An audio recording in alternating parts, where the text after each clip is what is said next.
Shalom Bapak Ibu, saudara-saudara yang saya kasihi. Mari kita kembali mempelajari kebenaran firman Tuhan. Kita akan merenungkan firman Tuhan yang kali ini terambil dari Matius 14 ayat 26. Matius 14 ayat 26. Saya beri judul, Itu Hantu. Matius 14 ayat 26, saya akan bacakan. Ketika murid-muridnya melihat dia berjalan di atas air, mereka terkejut dan berseru, "Itu hantu!" Lalu berteriak-teriak karena takut. Bapak Ibu, saudara-saudara yang saya kasihi, sekalipun kita sudah menjadi orang Kristen, tetapi belum tentu kita menjadi orang yang percaya sungguh-sungguh di dalam kehidupan kita. Kita hidup dengan mengandalkan Tuhan, ya, percaya Tuhan sungguh-sungguh bahwa Tuhan akan bertindak untuk kehidupan kita, dan terlebih lagi kita percaya bahwa kita akan menerima kehidupan kekal. Kita hanya sebagai orang Kristen, hanya sebagai orang-orang agamawi, kita rutinitas ke gereja tetapi tidak menjadikan kita sebagai orang-orang percaya, orang yang sungguh-sungguh hidup mengandalkan Tuhan. Nah, itu banyak terjadi di kalangan orang Kristen yang pergi ke gereja. Nah, Bapak Ibu, saudara-saudara yang saya kasihi, kali ini pun juga dialami oleh murid-murid Tuhan Yesus Kristus, ya. Murid-murid Tuhan Yesus disuruh oleh Tuhan untuk pergi ke seberang. Dan kemarin saya membahas bahwa apa yang diperintahkan oleh Tuhan Yesus dan kita melakukannya belum tentu segala sesuatunya menjadi baik, ya. Mereka menghadapi badai, ada angin sakal di dalam perjalanan mereka. Nah, Bapak Ibu, saudara-saudara yang saya kasihi, Tuhan Yesus tidak pernah meninggalkan mereka, tidak pernah membiarkan mereka. Ketika mereka sedang menghadapi angin sakal, Yesus berjalan di atas air dan Yesus menghampiri mereka. Tetapi apa yang terjadi, Bapak Ibu, reaksi dari murid-murid Tuhan Yesus itu membuat, kalau boleh saya katakan, keterlaluan, ya. Karena apa? Mereka berteriak-teriak melihat Tuhan Yesus dan mereka berkata, "Itu hantu." Ya. Kalau saya menjadi Yesus, sudah barang tentu saya akan marah sekali kepada murid-murid itu. Karena apa? Ini kali kedua mereka meragukan Tuhan Yesus Kristus. Sebelumnya ketika Tuhan Yesus mau istirahat, ya, dan berbondong-bondong orang banyak mengikuti Tuhan Yesus, jumlahnya ribuan, 5.000, ya, belum lagi perempuan dan anak-anak, itu 5.000 orang laki-laki saja, mungkin jumlahnya sekitar 20 ribuan. Akhirnya Tuhan Yesus melayani mereka, buat mujizat, lalu mungkin kemudian dia membuatkan pemuritan, pengajaran, ya, dan pada akhirnya di tengah malam itu mereka kelaparan. Lalu datanglah murid-murid Tuhan Yesus membawa persoalan ini, ya. Mereka katakan bahwa tempat ini sepi, tidak ada rumah makan, tidak ada warung. Lalu kemudian mereka kelaparan. Suruhlah mereka pulang, kata Tuhan, kata murid-muridnya kepada Tuhan, ya. Lalu Tuhan Yesus katakan, "Kamu harus memberi makan." Lalu reaksi murid-muridnya, ya, ini memang keterlaluan. "Yang ada pada kami hanya 5 roti dan 2 ikan." Sungguh ketika saya menjadi Tuhan Yesus, menerima reaksi dari mendapatkan murid-muridnya meragukan siapa sesungguhnya Tuhan Yesus itu, ya. "Yang ada pada kami 5 roti dan 2 ikan." Ini pelecehan. Mereka tidak kenal sama sekali siapa Tuhan Yesus itu.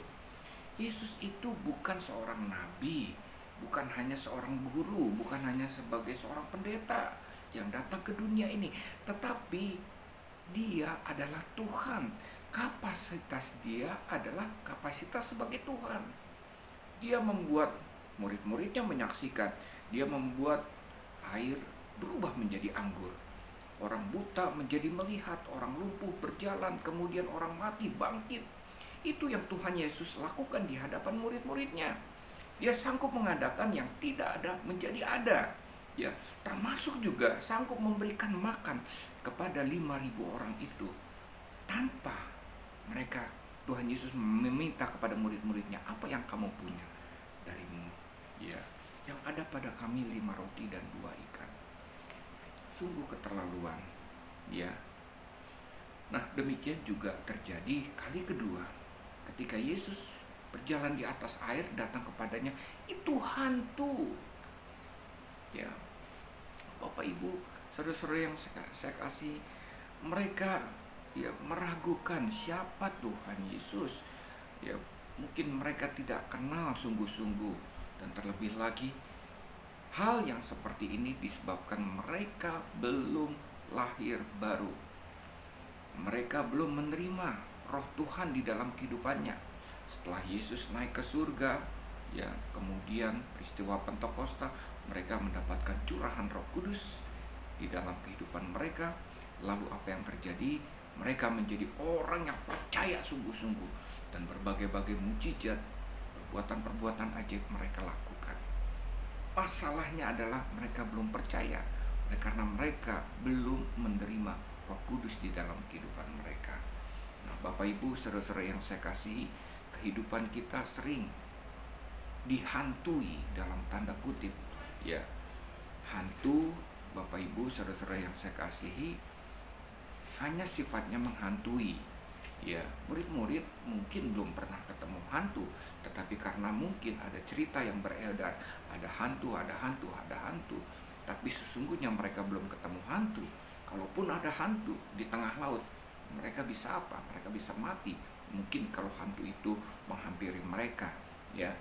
Tapi Bapak Ibu, saudara-saudara yang saya kasihi, ketika mereka melihat Tuhan Yesus, itu pun juga Tuhan Yesus dianggap sebagai hantu.